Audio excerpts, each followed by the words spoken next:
The Thule Society, an enigmatic and highly influential secret society, was one of the many ideological and mystical movements that emerged in the chaotic aftermath of World War I. Rooted in occultism, radical nationalism, and racial supremacy, the Thule Society played an instrumental role in shaping the foundations of Nazi ideology. This secretive group left an indelible mark on history, both through its direct influence on the Nazi Party and its long-lasting impact on conspiracy theories and the modern understanding of extremist movements. To truly grasp the magnitude of the Thule Society's impact, one must explore its origins, beliefs, rituals, and connections to the Nazi regime. By doing so, we uncover how a blend of mysticism, pseudoscience, and racial ideologies contributed to one of the darkest periods in human history. The Thule Society was founded in Munich in 1918, during a time of extreme upheaval in Germany. The end of World War I had left the nation shattered, both economically and politically. The Treaty of Versailles imposed harsh reparations, while hyperinflation and widespread unemployment created an atmosphere of desperation and anger. Amid this chaos, many Germans sought solace in nationalist movements that promised to restore the country's former glory. The Völkisch movement, a collection of nationalist and anti-Semitic ideologies glorifying the purity of the Germanic people, gained significant traction during this period. It was within this broader cultural and political context that the Thule Society emerged. The society attracted a mix of intellectuals, aristocrats, and radicals who sought to revive a mythical Aryan past as a means of legitimizing their nationalist aspirations. Rudolf von Sebottendorf, an occultist and adventurer, founded the Thule Society as a branch of the Germanenorden, a secret order focused on Germanic racial purity. Von Sebottendorf was deeply influenced by esoteric traditions, including theosophy and alchemy, and incorporated these elements into the society's teachings. From its inception, the Thule Society was more than a political organization. It was a spiritual movement that sought to connect its members to the mystical roots of the Aryan race. The society's name, Thule, was derived from the ancient Greek and Roman accounts of a distant northernmost land beyond the edges of the known world. While historical Thule was often associated with Scandinavia or Iceland, the Thule Society reinterpreted the concept as the lost ancestral homeland of the Aryan race. According to the society's mythology, Thule was a utopian civilization inhabited by a superior race of beings who were the progenitors of the Germanic peoples. The fall of Thule, they believed, marked the beginning of racial degeneration, and the society's mission was to reclaim this lost heritage. This myth served as a powerful symbol of racial and cultural purity, reinforcing the idea that Germany's destiny lay in restoring the dominance of the Aryan race. The Thule Society's ideology was deeply rooted in occultism and mysticism. Members believed in the existence of a hidden spiritual dimension that could be accessed through secret knowledge and rituals. This esoteric worldview blended elements of Nordic paganism, Eastern mysticism, and esoteric Christianity, creating a unique and highly eclectic belief system. One of the society's core tenets was the concept of the root races, borrowed from theosophy. According to this idea, humanity had evolved through a series of racial stages, with the Aryans representing the pinnacle of spiritual and physical development. This belief justified the society's emphasis on racial purity and its virulent anti-Semitism. The Thule Society also embraced the swastika, an ancient symbol of life, strength, and regeneration, as a representation of their Aryan heritage. This symbol would later be adopted by the Nazi Party and transformed into an emblem of hatred and tyranny. Rituals played a significant role in the society's activities.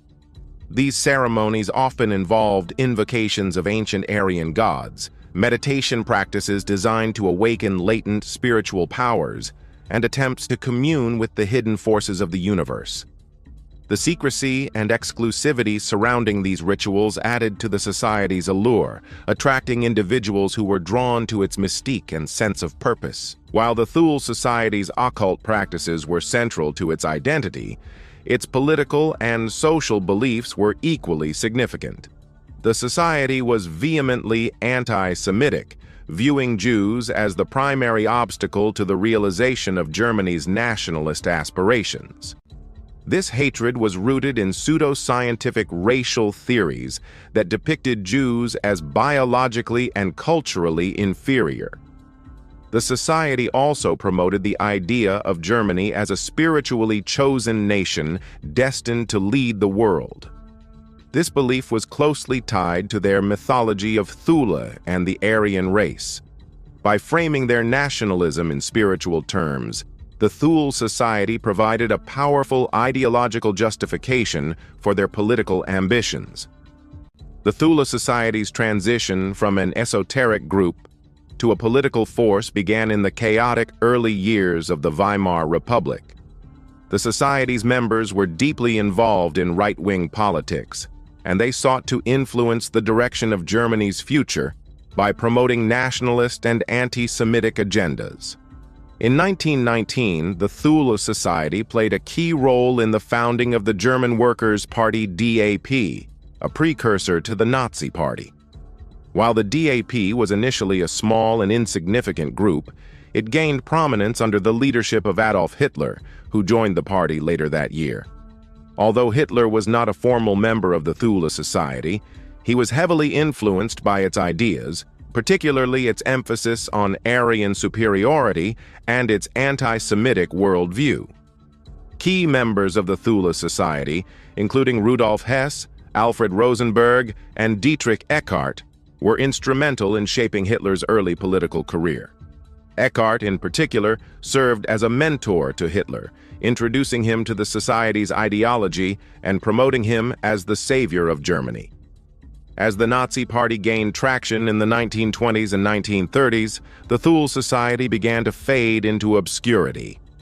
Hitler, ever the pragmatist, distanced himself from the Society's occult roots, recognizing that its mystical beliefs and secretive nature could undermine the party's appeal to the German masses. The Society's influence diminished as the Nazis consolidated power and transformed into a mass political movement. Despite its decline, the Thule Society's legacy lived on through its impact on Nazi ideology. The Society's racial theories, mythology, and symbolism were deeply embedded in the Nazi propaganda machine, shaping the regime's policies and worldview.